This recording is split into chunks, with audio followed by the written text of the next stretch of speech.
আবারও বোলপুরে চুরি। বোলপুর থানার অন্তর্গত মলুক গ্রামে ফের চুরির ঘটনা ঘটল। এই চুরির ঘটনাকে কেন্দ্র করে এলাকায় বেশ চাঞ্চল্য ছড়িয়ে পড়ে। কারণ চুরির ঘটনা নতুন নয়, বারবার বোলপুর শহরে বেশ কয়েকবার চুরি হয়, একের পর এক, এর কোনো প্রতিকার নেই। গতকাল রাতে সেই রকম এক দুর্লভ চুরির ঘটনা ঘটেছে। খেটে খাওয়া গরিব মানুষের বাড়িতে চোর চুরি করে নিয়ে পালিয়ে গেছে। তালা ভেঙে বাড়িতে ঢুকে জিনিসপত্র তছনছ করে দিয়েছে। শোকেসের তালা ভেঙে কাপড় চোপড় এলোমেলো করে দিয়েছে এবং বেশ কিছু টাকা পয়সার উপর চেন, গাড়ির কাগজপত্র সহ নিয়ে চম্পট দিয়েছে চোর। যাবার সময় গরিবের গ্যাসটাও নিয়ে পালিয়ে গিয়েছে। কি অবস্থা গরিব মানুষের! অপরদিকে পাশে একটা মন্দিরে চুরির চেষ্টা চালিয়ে গেছে, কিন্তু চুরি করতে পারেনি। চোরেদের এত উৎপাত যে ওরা ধর্মস্থানও মানছে না। চুরি করার চেষ্টা চালিয়ে গিয়েছে, দরজার তালাও ভেঙে দিয়েছে। জানা গেল একইভাবে এর আগে চুরি হয়েছিল।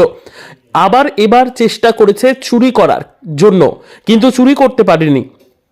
মন্দিরে গিয়ে দেখা গেল তালা ভেঙেছে। এইভাবে দুষ্কৃতীদের অত্যাচার চলছে পাড়াতে। পরিবার সূত্রে জানা যায় নানান রকম ভাবে অত্যাচার চালানো হচ্ছে। তাই তাদের প্রশাসনের কাছে আবেদন, যাহাতে দুষ্কৃতীদের অত্যাচার বন্ধ হয়। যদিও সিসি ফুটেজে আছে, পাশের বাড়িতে দেখা যাক চোর ধরা পড়ে কিনা। এই ঘটনায় বোলপুর থানার পুলিশকে জানানো হয়েছে। ঘটনাস্থলে বোলপুর থানার পুলিশ তদন্ত করছে চুরির ঘটনার। চুরির চেষ্টা করেছে, চুরি হয়নি, কি বলবেন? বারবার চুরি হচ্ছে, চুরির চেষ্টা করেছে, এর আগে বলছে চুরি হয়েছে, এখন কি বলবেন? এখন বলতে যাই যে পুলিশ আমাদেরকে একটু নিরাপত্তা মানে কি দিক, যে মাঝে মাঝে টহল দিক, যে চোররা চুরি করছে তারা যেন একটু মানে কি ভয় পায়। ওরা ভয় পাচ্ছে না, চুরি করছে বলছি, ওরা নানাভাবে আমাদেরকে সান্ত্বনা টান্তনা দিয়ে চলে যাচ্ছে, তারপরে আবার সেই একই কাজই হয়ে যাচ্ছে। আর এখানে মানে ছেলেদের গ্যাং আছে, মদ গাঁজা টাজা এইসব খাচ্ছে, রেকি করছে, রাত্রে রেকি করছে, পশুর আওয়াজ করছে, শিয়াল টিয়াল নানা রকম পশু আওয়াজ করে আমাদের ভয় দেখাচ্ছে, যাতে আমরা এখান দিয়ে চলে যাই, আমরা মন্দির টন্দির ছেড়ে। হ্যাঁ হ্যাঁ, আতঙ্কে রাত 3টার সময় উঠে শিয়াল ডাকছে, এক গাদা ছেলে এসে। আমরা জানি না তারা কি করছে কি করছে না, তারা করতেও পারে এরকম চুরি। এটা নিয়ে 3বার হয়েছে। প্রথম এই যে ঠাকুর ঘরও ভেঙেছে। আমরা হাত দিচ্ছি না কেন, কি চুরি হয়েছে দেখছি না, পুলিশ এসে দেখবে বলে, তাই জন্য যদি কোনো হাতের ফিঙ্গারপ্রিন্ট নেয়টাই, তাই জন্য আমরা ধরছি না। কিন্তু এখনো পুলিশ আসছে না। এখনো ঠাকুর ঘর খুলে দেখেন না না না, কেন, যদি আমাদের হাতের ছাপটা পড়ে যাবে না দরজা খুললে, তাই জন্য আমরা আর করছি না, মানে ধরছি না জিনিসটা। আমরা খুব নিরাপত্তাহীনতায় ভুগছি, 4 জন থাকি, আমরা বাড়ি ছেড়ে কোথাও যেতে পারছি না, বাজারেও যেতে পারি, তার ফাঁকেও কিছু হয়ে যেতে পারে। আপনার নাম?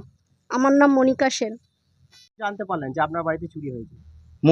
মধ্যরাত্রি 2:18 নাগাদ। আচ্ছা, আপনার বাড়িতে কি চুরি হয়েছে না চেষ্টা করেছিল? প্রচেষ্টা চালানো হয়েছে ভীষণভাবে, বাজেভাবে মানে আমার জিনিসপত্র, যে আমার গেটগুলো ভাঙা হয়েছে, হ্যাঁ সেটা আমি বেরিয়ে এসে দেখি বাজেভাবে প্রচেষ্টা চালানো হয়েছে কিভাবে চুরি করা যায় মন্দির চত্বরটা। আচ্ছা, কি এর আগে কি চুরি হয়েছিল? হ্যাঁ, আগে চুরি হয়েছিল এই বাড়িতে 21শে জুলাই।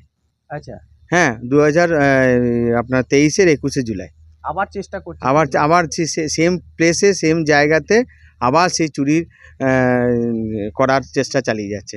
কি বলবেন এইরকম করে যে চুরি হচ্ছে, কি বলবেন?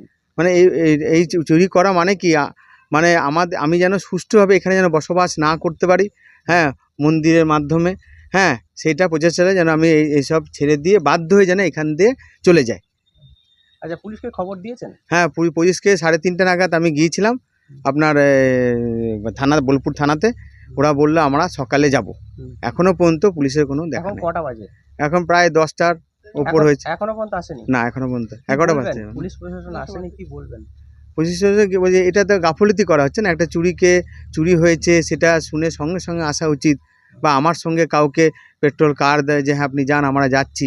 সেই 3:30টার সময় যখন আমি গিয়েছি, হ্যাঁ, ফোনে আপনার ওদের বোলপুর থানার ফোন তো আপনার ফোন করে পাচ্ছি না, হ্যাঁ, নট রিচেবল বলছে ওর ল্যান্ডলাইন ফোনটা। লাস্টে আমি তারপর আমি শান্তিনিকেতন থানাতে ফোন করি।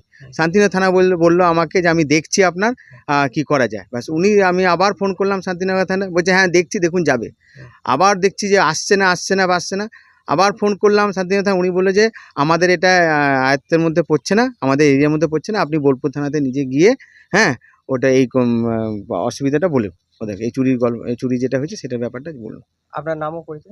আমার নাম হচ্ছে সুজয় সেন, মন্দির হচ্ছে প্রধান পুরোহিত পরমানন্দজি।